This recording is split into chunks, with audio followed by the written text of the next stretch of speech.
കേരളത്തിന്റെ trade union ചരിത്രത്തിലെ മറ്റൊരു സുവർണ അധ്യായത്തിന്റെ പിറവിയായിരുന്നു അത്.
രൂപീകരണത്തിന്റെ തൊട്ടടുത്ത വർഷം തന്നെ ഐഫക്കിന്റെ അംഗീകാരം നേടാൻ ഫെഫ്കയ്ക്ക് കഴിഞ്ഞു.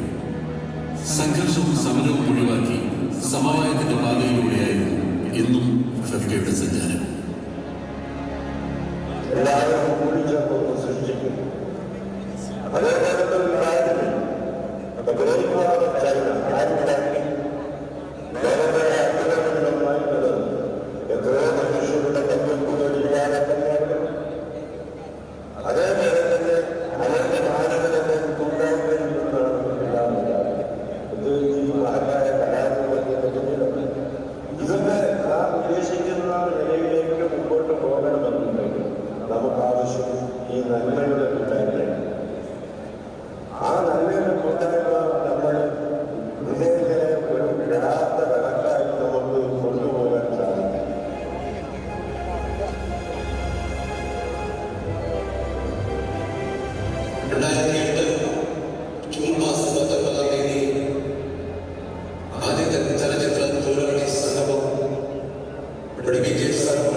ഫെഫ്കയുടെ ജനറൽ സെക്രട്ടറി ബി ഉണ്ണികൃഷ്ണൻ ഐഫക്കിന്റെ ജനറൽ സെക്രട്ടറിയായി തിരഞ്ഞെടുക്കപ്പെട്ടത് ഫെഫ്കയ്ക്ക് ലഭിച്ച വലിയൊരു അംഗീകാരമാണ്.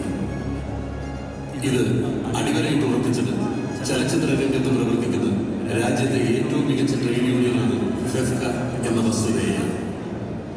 Mr. Unnikrishnan is a greatest warrior. He is a one-man army. I know him more than 15 years, especially in the span of 2005 and 2010. There is a small problem between film industries among Kerala, Tamil Nadu, or technicians. After that, he is a greatest warrior. That's why he decided he is the right person for the All India Film Productions Employees Association. என்ன மாதிரி ஆட்களுக்கு உங்க ஃபெஃப்காவுக்கு ஒரு affiliation வாடுறதுக்காக அவர் நிஜமாக பாராட்டணும் மசாலா. ஏன்னா தொழிலாளிகளுக்கு அவருக்கு கிடைச்சது இப்போ மரியாதை, ஆனால் உங்களுக்கு ஒரு மரியாதையை வந்து சினிமா இண்டஸ்ட்ரியில் இந்தியன் சினிமா இண்டஸ்ட்ரியில் ஏற்படுத்துறது உன்னே அவர்கள்.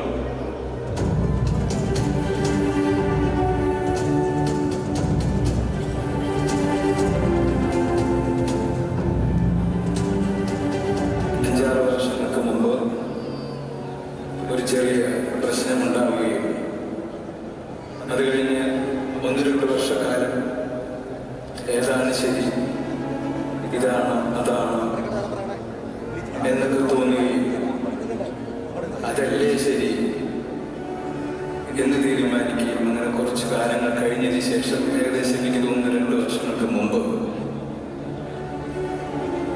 ഈ യൂണിയൻ ശരിയാണ് എന്ന് വന്നു. 1000-ൽ തുടങ്ങി 7000-ലേറെ അംഗങ്ങളിൽ എത്തി നിൽക്കുന്നു. 16 അംഗസംഘടനകളിൽ നിന്ന് 21 അംഗസംഘടനകളിലേക്ക് വളർന്ന മഹാപ്രസ്ഥാനമാണ് ഫെഫ്ക.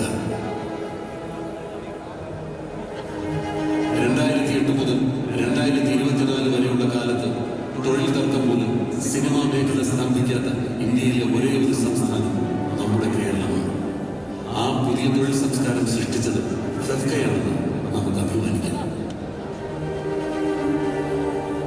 ഇന്ത്യയിൽ ആദ്യമായി സാംസ്കാരിക ക്ഷേമനിധി നിലവിൽ വന്നത് നമ്മുടെ നാട്ടിലാണ്. അതിന് മുൻകൈയെടുത്ത് പ്രവർത്തിച്ചത് ഫെഫ്കയാണ്. സ്വന്തമായി ആസ്ഥാന മന്ദിരമുള്ള 5 സംഘടനകൾ ഫെഫ്കയിലുണ്ട്. ഇന്ത്യൻ സിനിമാ ചരിത്രത്തിൽ ആദ്യമായി ഒരു ട്രേഡ് യൂണിയൻ സിനിമ നിർമ്മിച്ചത് ഫെഫ്കയുടെ ബാനറിലാണ്. എഴുത്തുകാരുടെ കൂട്ടായ്മയായ റൈറ്റേഴ്സ് യൂണിയൻ ഒരുക്കിയത് വെറും സിനിമയല്ല, വലിയൊരു സ്വപ്നം തന്നെയാണ്.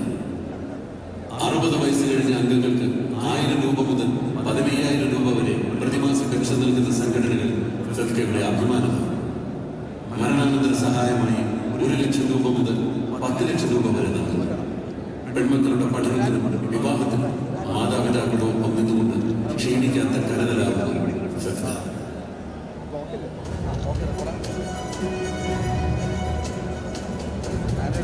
കോവിഡ് കാലത്ത് 2 കോടിയിലേറെ രൂപയാണ് അംഗങ്ങൾക്കായി ഫെഫ്ക ചെലവിട്ടത്.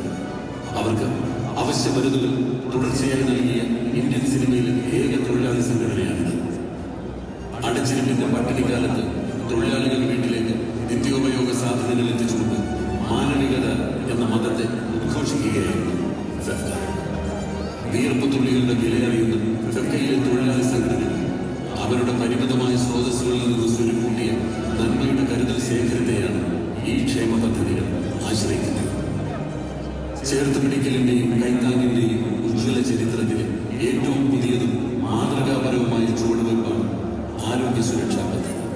ഇത് പാരസ്പര്യത്തിന്റെയും സാഹോദര്യത്തിന്റെയും ഉജ്ജ്വല വിജയം.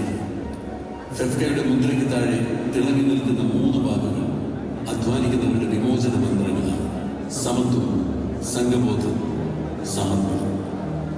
6 മാസം കൊണ്ട് 2000-ൽ-അധികം ആളുകൾ അംഗങ്ങളായി മാറിയ ഒരു ട്രേഡ് യൂണിയൻ ടെലിവിഷൻ രംഗത്തുണ്ടായി എന്നുള്ളത് ഈ രംഗത്ത് ഇത്തരത്തിലൊരു പ്രവർത്തനം, കാലം ആവശ്യപ്പെടുന്ന പ്രവർത്തനം എത്രത്തോളം നീട്ടിവെക്കപ്പെട്ടു എന്നുള്ളത് സാക്ഷ്യപ്പെടുത്തുന്നു.